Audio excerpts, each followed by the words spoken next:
I went to Vietnam, an island called Phu Quoc. That's where all the fish sauce is made. But there was an old woman that everybody said I had to go eat her food.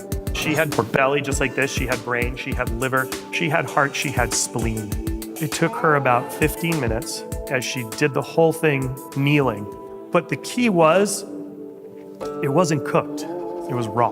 All these same ingredients that I'm actually gonna cook, she kept pointing at the meat and then she kept pointing at the fat. It was all about balance. It was equal parts.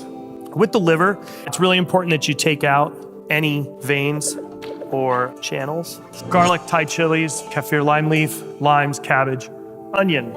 We have rau ram, Thai basil, cilantro, mint. All those flavors that I had when I was there was based off the stems and the roots, and the leaves were used as garnish. Lemongrass, paper thin against the grain.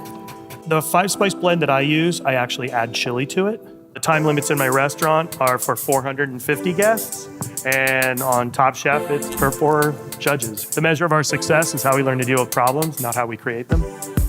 So I think that's pretty much the whole dynamic of what I built at all my restaurants and with all my team. It's got to smell incredible. It's got to be visually stunning. If it's hot food, it's on a hot plate and it goes out hot. If it's cold, it's on a cold plate and it's cold. Instagram, it's not going away.